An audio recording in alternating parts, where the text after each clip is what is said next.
Salut à tous, c'est Mathieu de Felingome. On est ici aujourd'hui ce matin à l'aérodrome de Saint-Georges-de-Montaigu pour tester le cruise control. Donc on va le tester en direct ensemble. Donc là je viens de m'installer, j'ai mis la voile et donc ça va être l'heure du déco.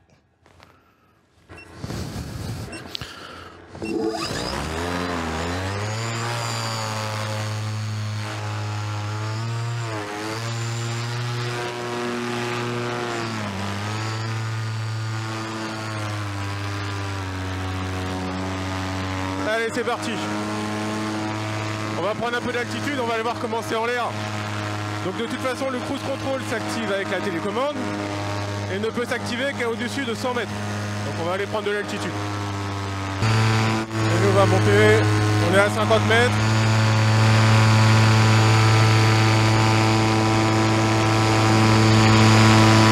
On va monter à 100, 150 mètres et on va aller voir ce que ça donne. On va tester le cruise control. Donc l'objectif du cruise control, c'est on le déclenche à une certaine altitude et pour l'altitude qu'on veut conserver. Donc une fois qu'on le déclenche, le système va automatiquement gérer la hauteur et dès qu'on va descendre, il remettra du gaz et dès qu'on va revenir vers la hauteur demandée, il va commencer à décélérer. L'objectif étant de réduire les consommations et accessoirement d'avoir un espèce de pilotage automatique, même si c'est pas vraiment ça, c'est un maintien d'altitude. Parce qu'en paramoteur, c'est comme en parapente, on a besoin des commandes pour tourner. Donc là, il y a Seb, là-bas. On arrive à 126 mètres.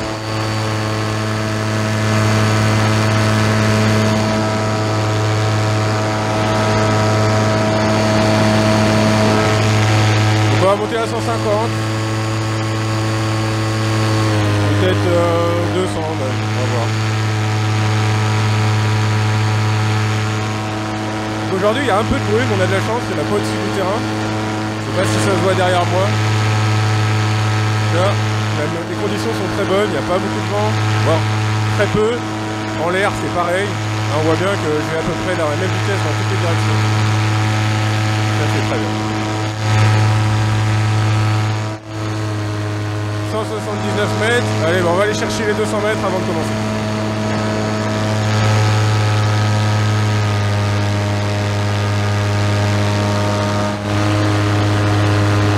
« 193, 194, 196, ok. Je vais me mettre un peu plus loin, parce que là je suis pas très loin de la piste d'atterrissage. On va éviter de la croiser. Et on va aller chercher le cruise control. Voilà. Ok, donc je prends ma direction. Je vais rattacher mes freins aux aimants. Ce sera plus facile pour moi d'aller mettre le cruise control. Donc pas de panique, un paramoteur ça vole très bien sans les mains. Et on y va. Voilà, le cruise est activé à 215 mètres on va dire. Donc ça y est c'est parti, là je touche plus à rien, ni au gaz ni rien. On va aller chercher pour maintenir, et voilà, les 215 mètres. Donc ce qu'on va faire après, je vais me diriger un peu au frein. Pour conserver quand même mon cap. Parce que là, je pourrais passer si je pouvais passer ma jambe par-dessus, je dirigerais au poids du corps, mais là, avec la perche de la caméra, c'est un peu plus compliqué. Voilà. Donc là, il y a Seb qui arrive en face. Donc là, vous voyez, j'accélère pas du tout. Moi, ce que je fais, c'est juste contrer un peu, il doit y avoir un peu de vent. Ce qui fait que ça a tendance à me pousser sur le côté.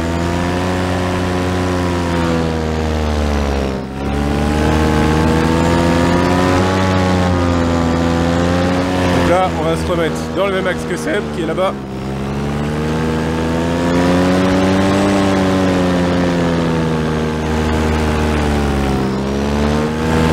Là, j'ai deux copains à côté.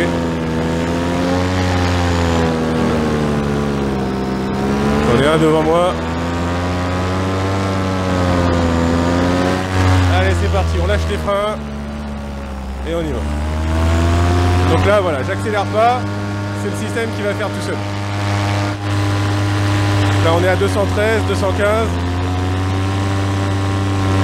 216, 217, j'avais dû le mettre vers 216. Donc voilà, il réaccélère tout seul. On est à 215, il va réaccélérer un petit peu. Ça va dépendre vraiment de l'air en fait. Si on perd un peu trop d'altitude, tout de suite il va remettre plus de gaz.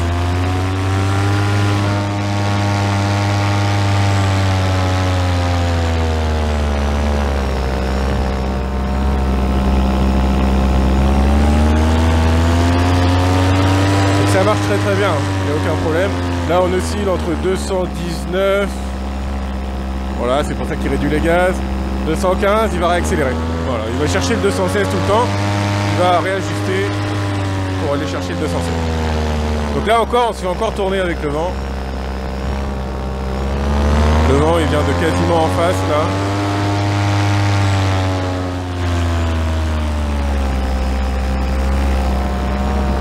Donc forcément, il ne va pas mettre le même gaz, le même pourcentage de gaz, en fonction de si on est face au vent ou vent de dos.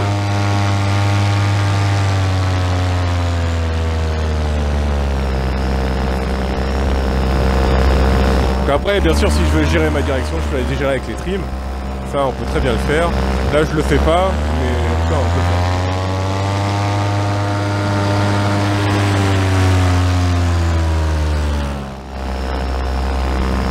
faire. Donc maintenant, ce que je vais faire, je vais prendre les commandes en main et je vais plus m'occuper du tout de l'altitude, puisque l'altitude, elle est gérée par le système.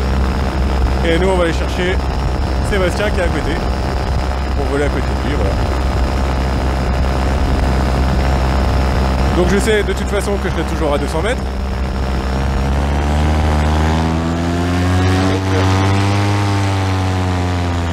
Je vois qu'ils sont un peu plus hauts que moi, donc qu'est-ce que je vais faire? Je vais remonter. On va monter à 250. Donc si je lui remets du gaz, ça coupe. Ça coupe le cruise control. Ça me redonne le contrôle de l'accélérateur, évidemment. Là, si je coupe, ça coupe.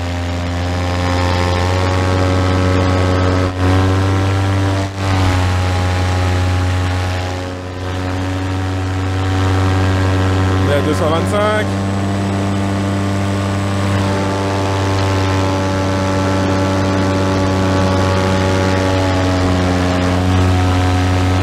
On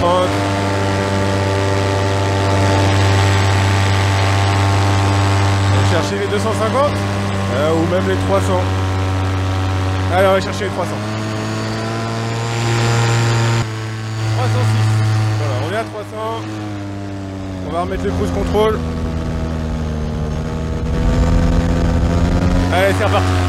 Donc je relâche les gaz, comme tout à l'heure. Plus besoin des gaz, ça va gérer tout seul. À 300 mètres.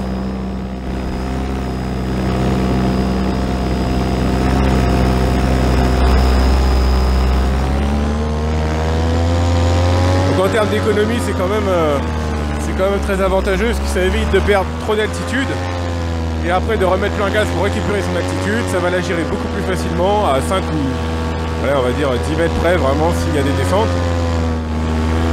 Ça va permettre aussi de remettre moins de gaz pour aller rechercher l'altitude qu'on a bloquée au départ, qu'on a enregistré.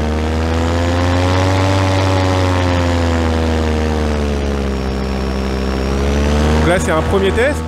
L'idée c'est de voir comment ça fonctionne. Est-ce qu'il y a des améliorations à apporter? Donc on peut voir que ça fonctionne très bien. Là j'oscille entre... Là, je suis à 298 mètres et 305, voilà, ça réduit les gaz, donc j'ai dû le mettre à 304, 303.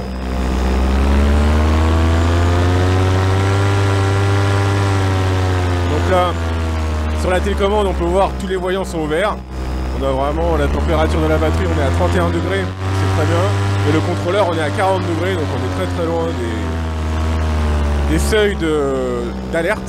Parce que sur la télécommande, on a d'abord des seuils d'alerte qui passent en orange pour alerter le pilote que ça chauffe et qu'il faut commencer à ralentir. Et après, on a une phase de coupure. Donc une phase de coupure qui après, quand ça passe en rouge, ça coupe. Sachant que dans la phase orange, on commence déjà à brider le moteur. On le bridait au départ à 50%, 50% c'est un peu limite. On va le brider plutôt aux alentours de 70 je pense, il faudra qu'on teste.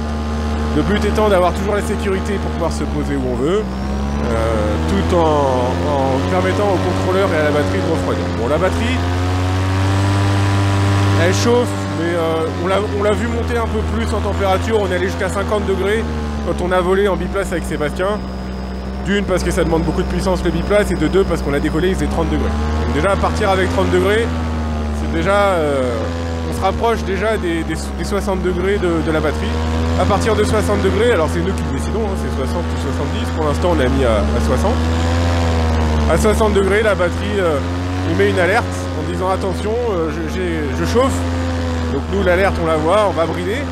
Et puis si après on monte à 70 degrés, là on va carrément bloquer, on va faire une coupure système. Donc le système sera toujours affiché, en tout cas les données seront toujours affichées. Mais on sera obligé d'aller poser puisque la batterie, l'alimentation du moteur va couper. Le but étant d'assurer la sécurité du pilote. Une batterie à 60 degrés ou 70 degrés, on est quand même très loin d'avoir un problème de sécurité. Les batteries lithium-ion, le problème de sécurité apparaît à partir de 100 degrés. Donc voilà, on va à 60 degrés, on commence à alerter à 70. Donc là je suis toujours à 298, 304, toujours j'oscille. Là ça fait 12 minutes de vol. Bon, on n'a pas 12 minutes de cruise control, mais déjà on commence à voir ce que ça donne. Donc on voit que ça respecte bien l'altitude. On voit qu'on oscille entre 297 et 305, ce qui est très bien, ce que lui a demandé. On va, je pense, par la suite affiner cette gestion de la hauteur, peut-être en mettant les gaz plus doucement, en les relâchant plus doucement. L'idée étant de se rapprocher encore plus de ce qu'on a défini, c'est-à-dire que si on définit 300 mètres, on va dire, on va essayer de descendre à 298 et remonter à 302 de manière linéaire et douce. Mais là, on peut pas dire que ce soit violent la réaccélération, hein. Ça se fait de manière douce. On va essayer encore d'adoucir encore le système. C'est l'avantage de l'électrique, c'est qu'on peut faire vraiment tout ce qu'on veut, on peut programmer tout ce qu'on veut, et ça c'est vraiment super. Sur les thermiques, souvent ce qu'on voit comme cruise control, c'est un blocage de la molette. Un blocage de la molette qui permet de bloquer le cap des gaz, et qui permet de conserver toujours le même niveau de gaz sur le paramoteur. Ça gère pas l'altitude, ça gère la puissance des gaz. Ici, c'est géré vraiment avec l'altitude, c'est-à-dire qu'il y a un baromètre intégré qui va détecter la pression. Il est précis à 2 cm, c'est pour vous dire. Donc à 2 cm près, lui il va détecter et il va remettre le système là dans le cruise control va remettre les gaz ou va décélérer en fait. On a de la chance, on a une très belle journée, une très belle matinée. Finalement pas de brume, pas beaucoup de vent. Bon, il y a des petits nuages de brume qui sont par-ci par-là, mais c'est très joli.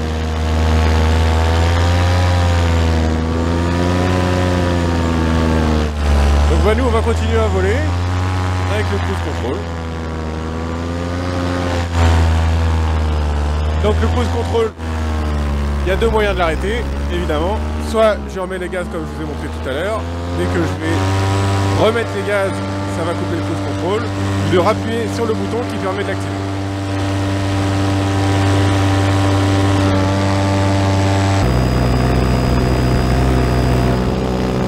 Donc là Sébastien il a décollé avec la V2, moi je suis avec la V3. Sur la V2 il n'y a pas de cruise control. C'est pas le même système, c'est la même télécommande mais pas le même système. Pas la même gestion. La V2 en fait elle est gérée via le BMS, ici on est géré via le système intelligent qu'on a développé. C'est qu'on a beaucoup plus de contrôle sur les températures, sur les températures de coupure, sur les températures d'alerte. Et sur la gestion des gaz, ça nous permet de faire le cruise control, mais également de pouvoir brider si ça se met à chauffer, ou si jamais on atteint un niveau d'alerte. Ça nous permet également d'avoir des modes. On va gérer plus facilement. On a un mode éco, un mode normal et un mode sport. Donc là, on voit quand même qu'avec le cruise control, on a tendance à avoir du tangage. Pourquoi? Parce que ça remet du gaz, ça en enlève, ça en remet, pour conserver. Donc c'est pour ça qu'on a tendance à voir que je monte et je descends. Donc ça, peut-être à la caméra, je ne me rends pas compte de ce que ça donne. C'est très faible, hein, il y a un tout petit tangage, mais il y en a un quand même. C'est quelque chose qu'on va regarder sur le logiciel pour pouvoir adoucir en fait l'augmentation et l'abaissement des gaz, pour avoir quelque chose de plus doux, avoir quelque chose de plus doux et avoir un peu moins de tangage.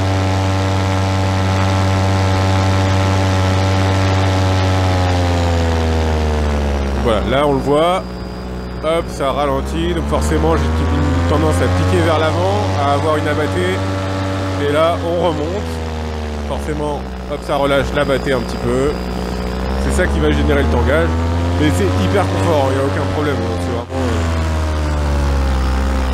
Donc on va adoucir ça, pour essayer d'être le plus linéaire possible.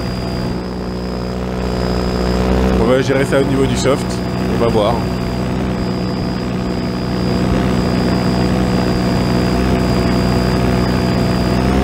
Et là, je vois un petit nuage, on va aller chercher le petit nuage. Je pense qu'on va passer juste un peu au-dessus.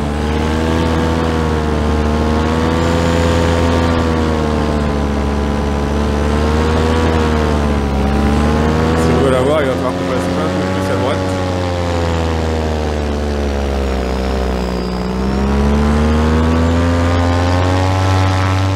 Donc là, je vais aller chercher le nuage qui est un peu plus bas. Donc je vais désactiver, hop, voilà, j'ai désactivé le cruise control. Ça c'est bon. Là je l'ai fait par exemple avec le bouton, mais j'aurais pu le faire avec les gaz, hein. C'est juste pour vous montrer la différence.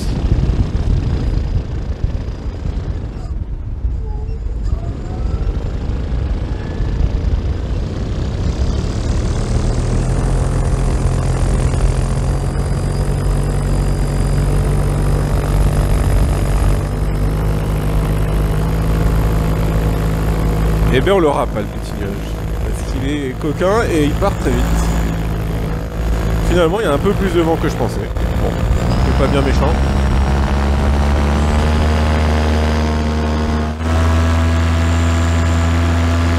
Allez c'est parti, on va monter à 300 mètres et on va enclencher le cruise control et on va voir ce que ça donne.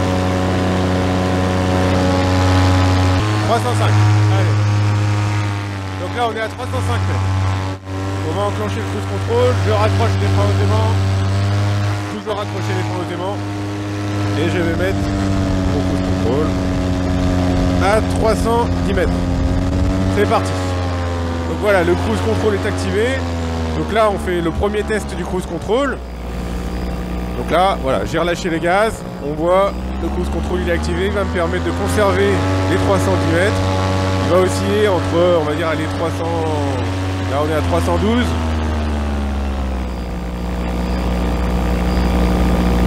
310. 308. 307. Et on remonte, le gaz s'est remis. Donc lui, il va faire en sorte qu'on atteigne toujours les 310 mètres. Soit il va décélérer quand on sera un peu plus haut, soit il va réaccélérer quand on sera un peu plus bas. Il y a toujours un petit temps de latence de réaction. Donc là c'est relativement doux. On voit, hein, il remet les gaz, il ralentit. On a un petit effet de tangage qui est dû à la remise de gaz et à la décélération. Donc ça c'est vraiment très léger. Je ne sais pas ce que ça donne à la caméra, mais en tout cas ici là c'est vraiment très confort. Donc on va adoucir ça je pense dans les prochains tests. Mais en tout cas c'est validé, ça fonctionne très bien.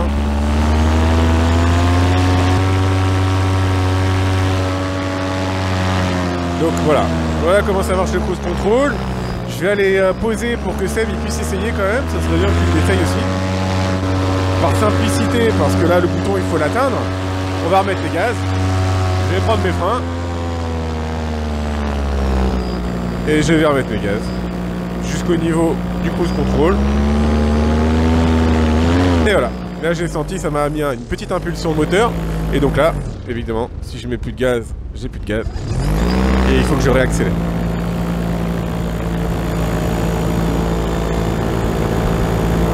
Avec un peu de chance, on va peut-être pouvoir choper le petit nuage qui est là avant d'aller poser. C'est le petit plaisir du matin. Vous devez le voir passer derrière moi. Allez, c'est parti, on va retourner à l'aérodrome. On va aller poser. Je vais aller poser. Et je vais donner les commandes à Seb pour qu'il puisse essayer. Voilà, c'est parti. Et on va descendre. Alors voilà, un des gros avantages de l'électrique, c'est que dès qu'on lâche les gaz, il n'y a plus de bruit. on est en parapente. Et pas de peur que le moteur ne redémarre pas comme en thermique quand on le coupe. Alors, quand on a la chance déjà d'avoir un démarreur électrique. Parce que quand on n'en a pas, on coupe pas le moteur, ou en tout cas on évite. Ou alors on le fait pas exprès. Et quand on le fait pas exprès, c'est moins rigolo. Donc là, l'électrique, il n'y a plus de bruit du tout. Je vais descendre en mode paramoteur. Si jamais j'avais besoin de remettre un peu de gaz, eh ben, le moteur repart. C'est hyper fiable.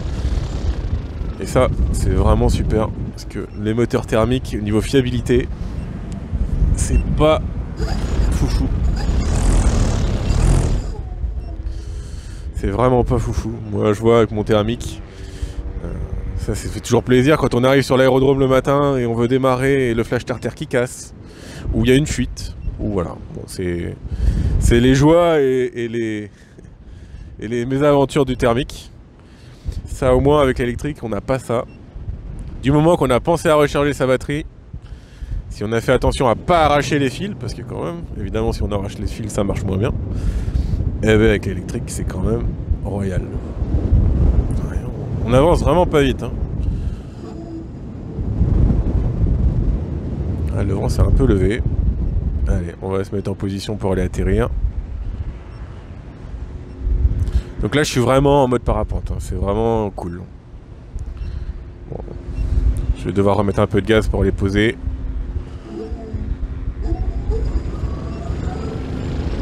Ça bouge un petit peu. Mais bon, c'est gentil.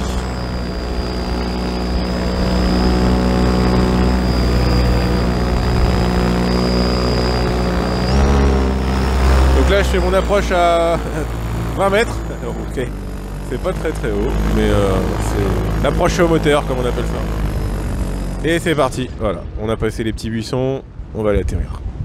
Je vais même être probablement un peu long. Ouais, même très long. Eh ben on va refaire un tour, c'est pas grave. Voilà, je disais 20 mètres c'était un peu court, mais finalement c'était un peu haut.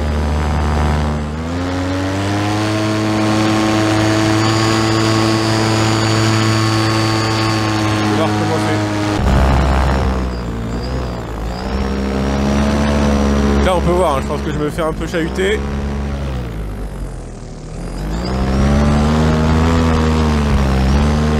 Alors là je rase les petits buissons et c'est parti. Voilà. Et voilà. Et ben là on est beaucoup plus court. Donc ça, impeccable. Voilà pour la présentation du cruise control. C'était le premier test qu'on a effectué qui est très positif. On a quelques petits ajustements à faire, mais en tout cas, ça fonctionne très bien. J'espère que la vidéo vous plaira et puis on vous dit à bientôt pour de nouvelles vidéos. Allez, salut!